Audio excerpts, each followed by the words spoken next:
Hello and welcome to the show. My name is Steve Sexton and this is the Silver-Haired Tsunami. We have a wonderful show for you today.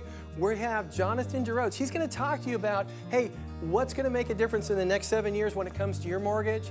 We have thermal imaging. Could you imagine being able to identify the precursors to cancer 8 years early? Could save your life. And you know what? We also have Bruce McPherson from Retirement Funding Solutions going to talk about the impact of interest rates on reverse mortgages. So stick with us. We'll be right back.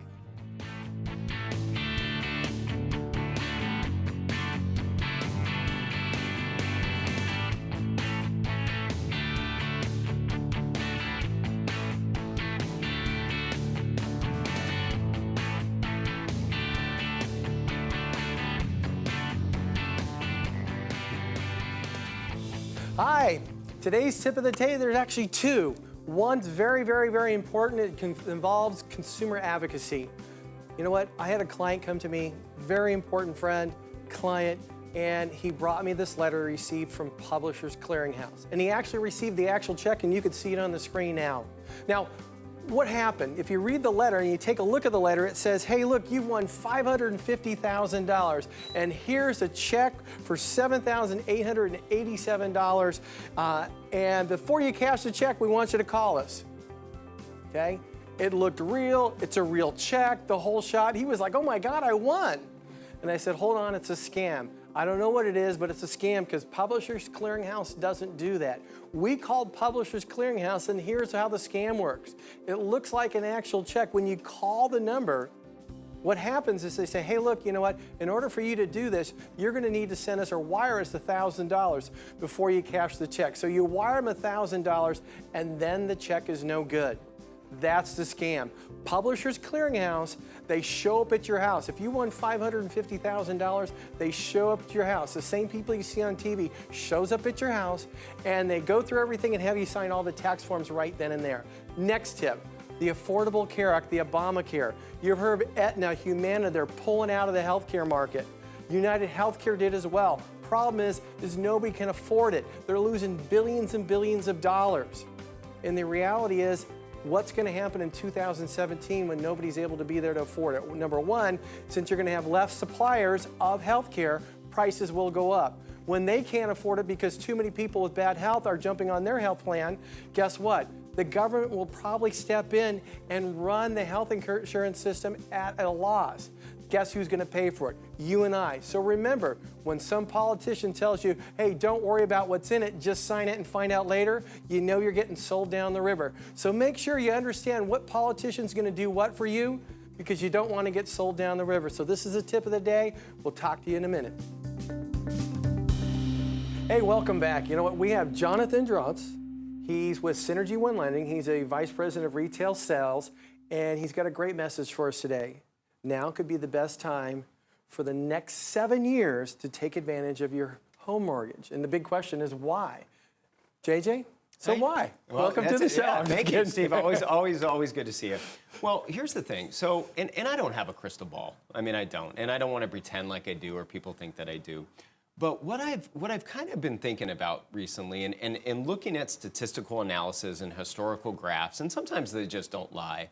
And I certainly don't want to believe this is true, but I think home values are pretty close to maybe their peak. And what people need to kind of realize is now having that valuation at maybe a peak time, the time to really take a look at their mortgage. I mean, everybody should be doing a mortgage checkup. I don't care who's looking at your mortgage on an annual basis, but you got to do a mortgage checkup every year. And what I'm finding, and I'll give you an example. Let's say you have a first and a second mortgage, and that pesky little line of equity is hanging out there. And there's a lot of people that owe a lot of money on them. Right? So got a $200,000, $300,000 line of equity, very favorable rates, good interest-only payments. And now you want to think about combining that with your first loan. Well, things change when you do that with guidelines and the mortgage type and your interest rate. So let me explain that to you, Steve. If you combine a first and a second, depending on what that new loan amount's going to be, it becomes a cash-out refinance. It's an interesting dynamic. So what does that have to do with anything? Well, when you turn something into a cash-out refinance, the guidelines change a little bit. The interest rate pricing changes a little bit. And so When your equity position is bigger, your loan to value is greater. And I'll give you an example. Let's say you have a $400,000 loan combining two types of loans, cash out refinance. And let's say today's interest rate, I'll throw out a rate, 3.625% on a cash out refinance with 20% equity position. Okay. Well, let's say you have 25% equity position using today's higher values. You're going to save an eighth in rate. An eighth. Now, it doesn't sound like a lot. It doesn't. So what's the dollars and cents? Okay, $28 a month. Okay. On a $400,000 loan. Not a big deal. So maybe, what, $50 in gross income to pay that difference. But you're saving a lot of money over a long period of time even if you're doing a 30-year loan. Here's the thing, though. If values go down at some point in time, which they could, we've seen it. Mm-hmm. History doesn't lie to us, regretfully. And home values go down and you wait to refinance or deal with this line of equity, maybe values drop to a point where you can't do that cash out refinance because once you get over 80% loan to value, nobody's going to touch it. Well, now you can't do it. You can't combine the two. Mm-hmm. So you got to do a new first and maybe a new second. And then you're going to have another double whammy because they're talking about raising interest rates in September and December. Right. And you're talking about the market from a real estate standpoint, and I was thinking of from an economic standpoint. That interest rates have been next to nothing for 6-7 years. Yep. And it's time they start moving them forward. Yeah. So there's two things to kind of consider. But and what really brought this light to light, I was talking to a buddy of mine about actually adding on to his house, and he said, "Hey, if we're going to get a construction loan, now's the time to do it. We have peak values around us, all these great comparable sales to use." Here's another thing here's a real example, life example.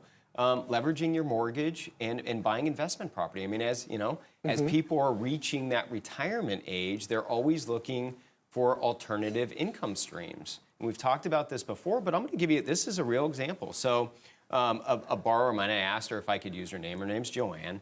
She owed $75,000 on her first mortgage on her home. She was getting ready to pay the thing off. I mean, that's been her mindset. Now she's on fixed income. She's got some Social Security, some other income sources coming in.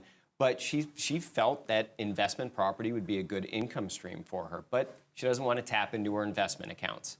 There's going to be capital gains, some liquidation taxes on using those. Yeah. So what happened? So she decided to buy a 4-unit quadplex, if you call it, 4-unit single-family residence investment property. She paid $732,000 for it. Now her primary home was worth $600,000. She needed $200,000 closing costs, down payment to buy this place. So we did a new $275,000 loan on her home, increased that payment by $950 a month. So she increased her overhead there. The new overall payment on the new home is $3,455. Taxes, insurance, the mortgage on that home. You add both the $945 that she added to her home. So she's got this overhead of $4,400 a month, a little bit under that. The rental income stream for the 4-unit, Steve, $5,425. Net income of $1,050 a month. It's $12,000 more to go travel with. Right. Travel, enjoy, not pull from another retirement source. So, and then you have the taxable consequence. Now she has bigger tax deductions. Actually, it's not a consequence. Yeah. It's a benefit. It's a benefit, right? So now she has this investment property. She's depreciating that. She's writing off the expenses on a Schedule E on her taxes. She actually has more primary mortgage interest to write off. So the net income is truly even greater than that, $1,050 a month. So, that's wonderful. I mean, JJ, thanks. You know what? Thank you so much for coming and sharing this.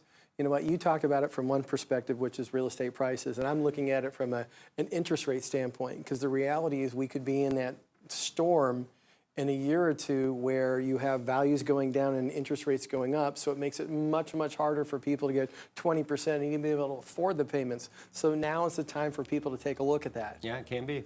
Yeah. It can be. I think there's a lot of benefit. And in leveraging your home like that to buy other properties, it's not for everybody. I mean, I want to make that very clear, but it's definitely a viable possibility for some people that understand it and need that extra income stream. JJ, thank you so much for joining us today. You know what? If you're considering leveraging your current home and buying another rental property or an investment property to create income for your retirement, it's best to sit down with a financial professional. If you'd like to talk to JJ, you want to go to Ask JJ Now or go to the Silver Hair Tsunami website. Now, we've got a lot more coming on, very exciting, so stick with us. We'll be right back.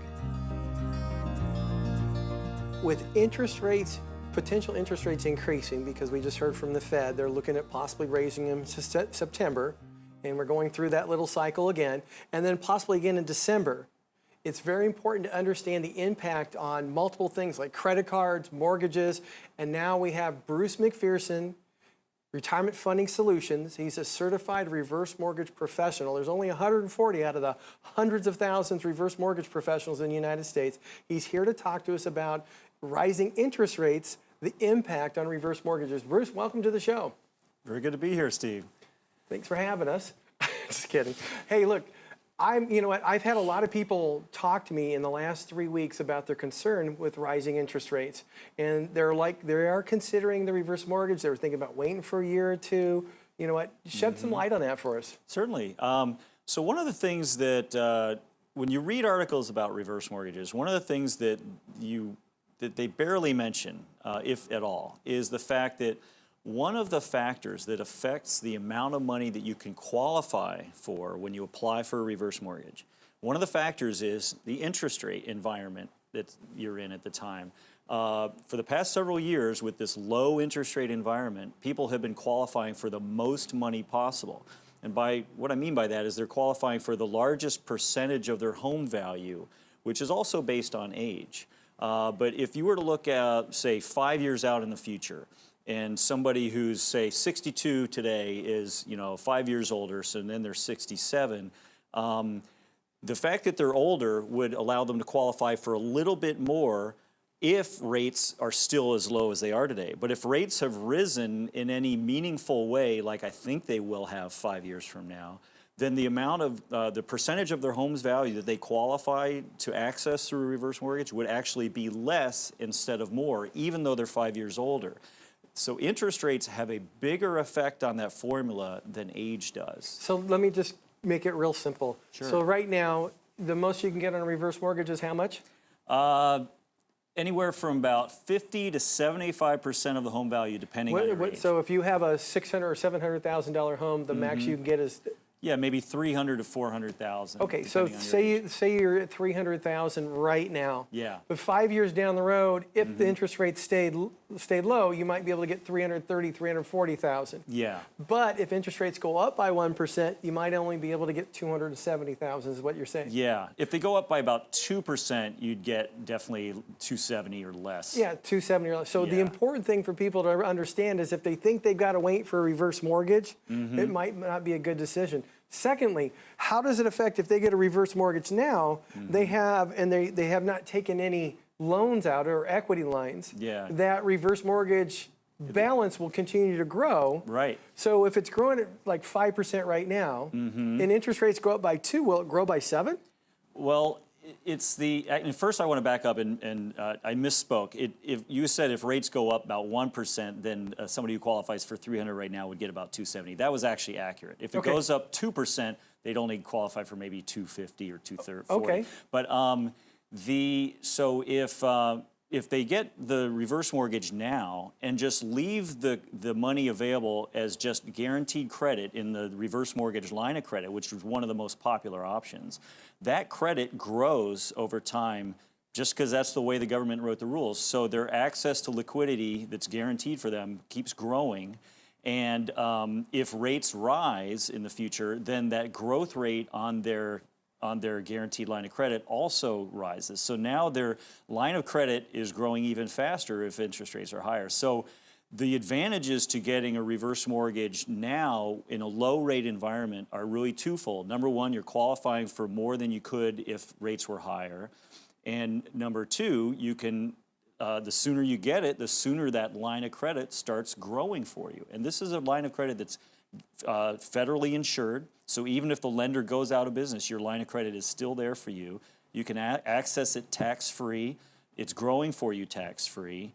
And whatever you access, in other words, whenever you borrow money from it, you don't have to service that debt. You don't have to make monthly payments because the interest that's charged can simply be added to the loan balance that'll come due someday when you move, sell, or die.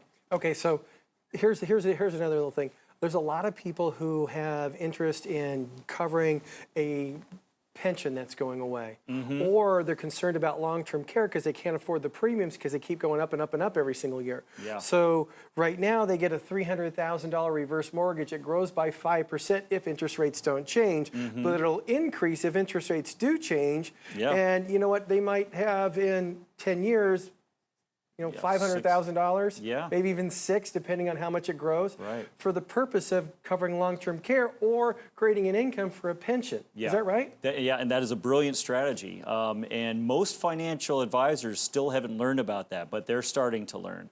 And with the power of compounding growth, tax-free growth of that federally insured line of credit, let's say you get that line of credit when you're in your early 60s, and you don't need to tap it into it until you're maybe late 80s or early 90s when you need to pay for expensive long-term care, like an in-home caregiver.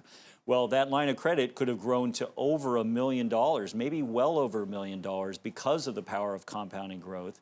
If rates have gone up significantly, it could be approaching $2 million of federally insured credit. And here's the other great thing. That's there for you even if home values fall. Yeah, that's my next question, because Jonathan was just saying, hey, you know what, home values are getting close to the top, and he said it's just his opinion. But if they get a reverse mortgages and we have another, tech bubble, all that kind of stuff, where home values go drop 30%, you know what, and somebody passes away, and the reverse mortgage is upside down compared to the mortgage, what happens then? Well, when you pass away, your heirs are going to inherit the home, and so your heirs get to decide whether they want to sell the house, in which case the reverse mortgage loan balance is treated just like any mortgage loan balance. It has to be paid back through the sale, and then the remaining money from the sale goes to the heirs who sold the home. Or the heirs could choose to keep the home by paying back the mortgage balance themselves or through a refinance. But if it's upside down, like let's say the line of credit grew and grew, and in the final years, the homeowner borrowed tons and tons from that line of credit to pay for in-home care. Or let's say they borrowed a lot early on or over time, so the loan balance has grown really high, and what if home values have collapsed and the value is too low, so it's upside down? The heirs do not inherit that debt. They can simply deed the home over to HUD and walk away. It has no effect on them or their credit scores. In fact, reverse mortgages don't even show up on my clients' credit scores, the seniors who get the reverse mortgages, because there's no personal liability for this debt. It's only attached to the home. So in other words, giving somebody the ability to live the quality of life they want by being in a position to where if they overspend, it doesn't affect their heirs. Yes. They can also be in a position to use the equity in their home to cover things like long-term care, replacing a pension, if that pension is going to go away in 10 years, which we're starting to see, or just create an income so they can go and travel and live the quality of life they want. Yep, that's right. That's wonderful. Bruce, thank you so much. You've been a mountain of information for us here today. We're lucky to have you on the Silver-Haired Tsunami Show. Well, thank you for having me here. You're welcome. You know what? For more information, if you're considering reverse mortgage, you number one want to talk with your financial professional because you want to see how it fits in. I've spoken with many people who are looking to create larger incomes into retirement when they downsize a home, and when they buy the next home, they'll use a reverse mortgage to purchase it and put half down, and they'll use the rest to create income for themselves, go travel, take care of medical expenses, the whole shot. For more information, you want to go to the Retirement Funding Solutions website, go look for Bruce McPherson. He's there. Also, you can go to the Silver-Haired Tsunami website for more information as well. So you want to stick with us. We'll be right back for some more great information. We have a wonderful segment. We have Dr. Greg Melvin and Linda Hayes with us from Thermal Imaging. A lot of people don't realize this, but thermal imaging eliminates the radiation. But one of the biggest things that comes out of thermal imaging is the ability to identify precursors to cancers for up to 8 years earlier than somebody actually seeing them on a normal screening. And we're so lucky to have them here. Greg, welcome to the show. Linda, welcome to the show.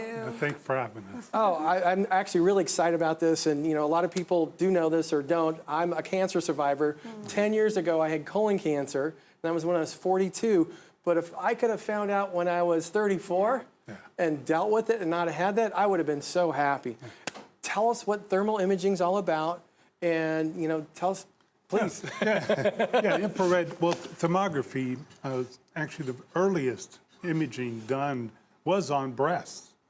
This was back in 1956 by Dr. Larson out of New York, did the first studies regarding breast imaging. So it's really been around for quite some time, but that's not what really got us focused about thermography. I mean, we were doing full body imaging, mostly for structural neuropathies, sciatic disorders. These were well portrayed with infrared, but it's when Linda and her story regarding mammograms that she was still having, and we'll tell you your story. Well, what happened was I had been doing thermography for probably 15, 16 years, and I had a lump in my breast. So I went for my annual mammogram because, like Dr. Melvin was saying, when we started in the work comp arena because it's the only thing that really can show a sprain or a strain, whiplash, soft tissue injuries. It's just an amazing, it's very visual. So when I went for my mammogram and they said I had a lump, I couldn't believe it. And then they said, we need to do a surgery. We need to do a biopsy. And I'm thinking, oh no, I can't have a biopsy. And they says, well, you need to have a biopsy because it could be cancer. And the only way we can tell is with a biopsy. So, that fear, came right into me. And the next morning, I'm in the hospital having a biopsy. And as they're doing that biopsy, it was a ultrasound-guided needlepoint biopsy. I could see it on the screen. I'm sitting there watching on the screen, and I'm watching the needle go in and out, in and out. And I'm thinking, oh my gosh, hurry up, because it's painful. And so the doctor, he says, okay, let's get this done.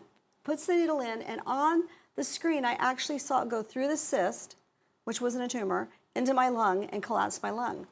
Oh, so geez. the next thing I knew, I'm in the recovery, and he comes in the next day and he says, what the good news is, it wasn't cancer. And all I could think about, if it was, it would all be in my lung. And I, in my heart, said, there's got to be a better way for women. They cannot go through this to find out that it's negative, right? So I got out of there as soon as I could. And I went online and I found that Duke University was doing, in North Carolina, they had a class to certify to do breast imaging. So I called Dr. Melvin. I says, let's get down there right now because women cannot go through this. And we went, and it just really opened my eyes. And you know what? Now you can't shut me up, right? Yeah, I think this change, this paradigm that about thermal imaging for breast really turned our career around because we found how ineffective mammograms in their imaging and reducing mortality of women hasn't reduced the mortality of women in America. Yeah, we have more mammograms, more ultrasound than the other country in the world. Yeah, we have more breast cancer than anyone else. So it's not really doing anything to prevent it. It's just telling people you have it. Yeah. So with thermal imaging, my understanding is, like, for example, if you have a young person that has history of breast cancer due to an overflow of estrogen or something like that, it could identify that. Is that correct? That's correct. So how does that work? Well, basically, estrogen dominance, which produces a vascular network on the breast. So it stimulates the breast in order to prepare the mother, if she's pregnant, prepares the breast for the baby. But if they're not pregnant, and yet there's a perpetual overdominance of estrogen, then it causes this ongoing inflammatory response of the breast that you would think that doing a blood evaluation would tell you if you were estrogen dominant, but it really doesn't tell you what the breast actually inherits on a month-to-month basis. So you're assuming that what's in the blood is what shows on the breast. Well, we know that frequently that these women are estrogen dominant, yet their blood evals show normal. So we can start imaging women younger? Because I always tell women, breast cancer doesn't start when you're 40 or 50. And most of the time, it really doesn't start in the breast. It can start periodontally, thyroid, hormonally, lymphatically, digestively, gallbladder. So you're seeing all that. You're seeing 100% of the breast and the chest in a thermogram, where in a mammogram, you only see 30%. But like Dr. Melvin says, it's not about the C word, it's about the precursors. And that's the wonderful thing about thermal imaging. We don't have to wait, ladies, until we have a problem. So if somebody finds out that they're estrogen dominant and, somebody goes through the options, obviously some will say, hey, you have to cut off your breast. What are the other options that people can pick and choose from? Well, I wouldn't go that drastic just from the estrogen Well, dominance. you heard of Angelina Jolie. Yes. She was going to do something Yeah. like that because of her situation with her mom. Absolutely. So what estrogen dominance, I think when we see how and why estrogen influence of the breast is directly related to how well the liver is functioning or not functioning. So gallbladders, which is this part of the liver gallbladder that stores this bile, sometimes the bile doesn't dump or clear properly from the gallbladder, thus causes this backup of how the liver isn't working properly simply because the gallbladder isn't purging properly. And that's what's wonderful about thermal imaging. The woman or the person that's being thermogrammed can actually see that on that picture. They can see that, you can point that out. They can see that this isn't working, and let's try something to clean it up. And that's another thing I love about thermography, because then we can have them come back in and we're not radiating them, we're not compressing them, we're not putting them in a tube, and we can show them it's getting better or it's not. Let's try something else. So and what- we have time. That's good. Yeah, what we focus on is helping that individual purge the gallbladder, clean the liver and gallbladder in such a fashion that it reduces that estrogen dominance, because the liver is basically a buffering feature that converts estrogen into bile, but if it's not working right, then it can't do that. So relying on progesterone to neutralize the estrogen, that's the road that most are doing right now, where really the liver is one of the primary buffering agents to reduce estrogen dominance. So what we're going to give them is a blueprint of where they're going to go with their health. And like Dr. Melvin said, it could be the gallbladder, but sometimes it could be a bad root canal. It could be thyroid disorders. It could be digestive disorders. But this is one thing they can see on a thermogram, which is wonderful to help them to know which way to go. This is wonderful. Guys, thank you so much, Linda, Dr. Melvin. This is outstanding. What a wonderful show. We had Jonathan Dross talking to us about the next 7 years when it comes to our mortgage. Bruce McPherson was filling us in about interest rate rises as it affects reverse mortgages. And then we had thermal imaging. Wow, could you imagine having your life saved as long as you do a test 6-7 years before and you found out, hey, you had the precursors? Hey, for more information, checking out more episodes, go to the Silver Haired Tsunami website. You want to follow us on Facebook? We got a great show next week. We'll see you then.